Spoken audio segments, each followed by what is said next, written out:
மழலை எனக்குள் நீ இருந்தால் அது தவறே இல்லை.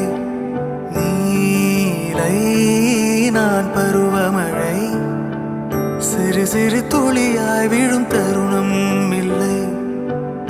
ஆழியில் இருந்து அலசி இழுத்தேனே அடைக்கலம் அமைக்க தகுந்தவன் தானே. அடி அழகா